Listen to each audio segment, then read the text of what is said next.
Good morning my dear brothers and sisters in Christ. యేసుక్రీస్తు నామములో మీ అందరికీ శుభాలు తెలియజేస్తున్నాను. ఈ ఉదయకాల సమయంలో దేవుని వాగ్దాన సందేశాన్ని వినడానికి కూడొచ్చిన మిమ్మల్ని అందరినీ దేవుడు బహుగా దీవించాలని, ఫలింపచేయాలని, అన్నింటిలో మీకు ఆశీర్వాదం ఇవ్వాలని మీకోసం చాలా బలంగా ప్రతిరోజు ప్రార్థన చేస్తున్నాను. లేఖనాలు సెలవిస్తున్నాయి కదా, మన దేవుడు ప్రార్థన ఆలకించువాడు. కేవలం ప్రార్థన ఆలకించువాడు మాత్రమే కాదు, ప్రార్థనకు తగిన జవాబును దయచేసే దేవుడు ఆయన. ఇదే విశ్వాసం, ఇదే నమ్మికతో మనం ప్రభు పాదాల దగ్గరికి వస్తున్నాము. ఉదయాన్నే లేచిన తర్వాత ప్రార్థన చేసుకుని దేవుని వాక్యాన్ని చదివిన తర్వాత ఒక వాగ్దాన సందేశాన్ని మనందరూ ఈ విధంగా వినడం ద్వారా దేవునికి మరింత దగ్గరగా మనం రాగలుగుతున్నాం. మీరు ఏ పరిస్థితిలో ఉన్నా, ఏ స్థితిలో ఉన్నా దేవుని వాగ్దానాలను మీరు స్మరించుకుంటూ ఉండండి. ఆయన వాగ్దానాలు జ్ఞాపకం చేసుకుంటూ ఉండండి. ఈ రోజంతట్లో కావలసిన శక్తిని, బలాన్ని దేవుడు మీకు దయచేస్తాడు. ఒక నిజమైన క్రైస్తవునికి బలము దేవుని వాగ్దానాలే కదా. ఈరోజు వాగ్దానం కోసం కనిపెడుతున్నారు కదా. పరిశుద్ధ గ్రంథాలు తెరిచి 69వ కీర్తన 36వ వచనాన్ని చదువుకుందాం. Psalm 69 and verse 36. ఆయన సేవకుల సంతానము దానిని స్వతంత్రించుకును, ఆయన నామమును ప్రేమించువారు అందులో నివసించెదరు. చదువుబడిన వాక్య భాగాన్ని జాగ్రత్తగా పరిశీలన చేస్తే ఈ 69వ కీర్తనలో చివరి వాక్య భాగం అది.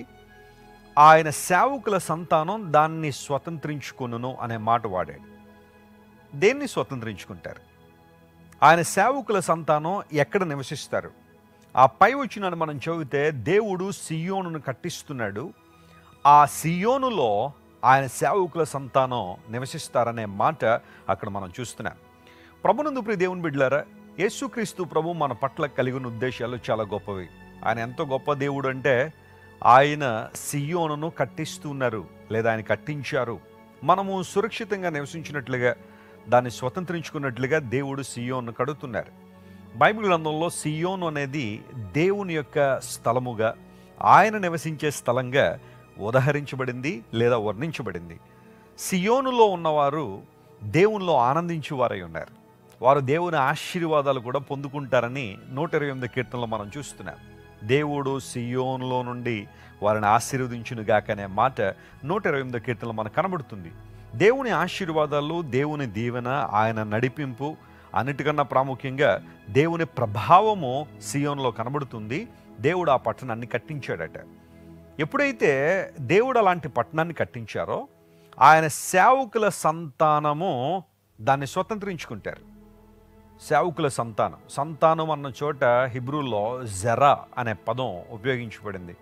జరా అనగా ద సీడ్ ఆఫ్ దై సర్వెంట్స్.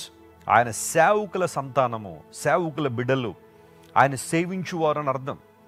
ఎవరు సియోను స్వతంత్రించుకుంటారు అంటే ఎవరైతే దేవుని సేవిస్తున్నారో, ఆయన ఆరాధిస్తున్నారో, ఆయన స్తుతిస్తున్నారో వారు సియోను స్వతంత్రించుకుంటున్నారు.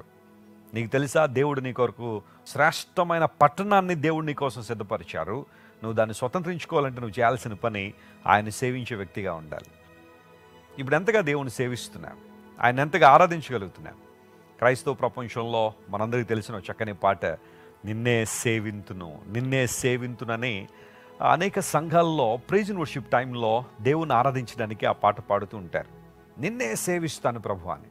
అయితే కొంతమంది జీవితాలు ఎలా ఉన్నాయంటే ఆదివారం మాత్రమే దేవుని సేవించినట్లుగా, లేదా ఏదైనా అకేషన్ వచ్చినప్పుడు మాత్రమే దేవుని ఆరాధించినట్లుగా, కొంతమంది పుట్టినరోజులు వచ్చినప్పుడు మాత్రమే దేవుని స్తుతించి ఆరాధించేవారు ఉన్నారు.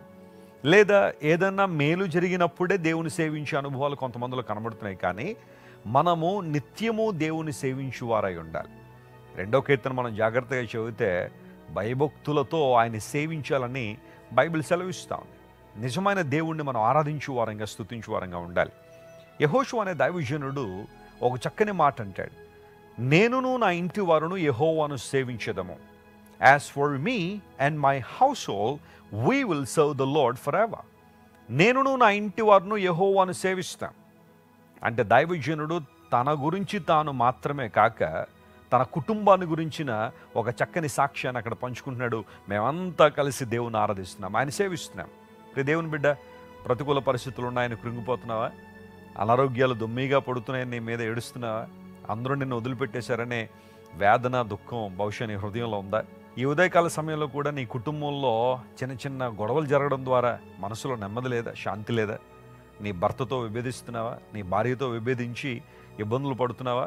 ఒకసారి దేవుని వైపు చూడు, ఆయన ఆరాధించు, ఆయన స్తుతించు.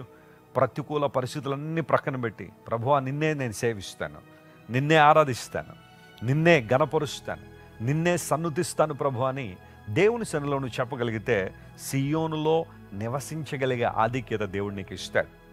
దేవుని ఆశీర్వాదము నిలిచే చోటు, ఆయన నెమ్మది దొరికే స్థలం, ఆయన ప్రశాంతత దొరికే స్థలంలో నీవు నేను నివసిస్తామని లేఖనాలు సెలవిస్తున్నాయి. దేవుడు మన పట్ల కలిగిన ఉద్దేశాలు ఎప్పుడూ గొప్పవే. అయితే ఆ ఉద్దేశాల్లో మనం నివసించాలంటే దేవునికి మహిమకరంగా మనం జీవించాలి. రెండో మాటను మనం చూస్తే ఆయన్ను ప్రేమించువారు అనే మాట అక్కడ మనం చూస్తున్నాం. క్రైస్తవులుగా మన బాధ్యత దేవుని ప్రేమించడం. నూతన నిబంధన తెలియచేసే మాట అదే.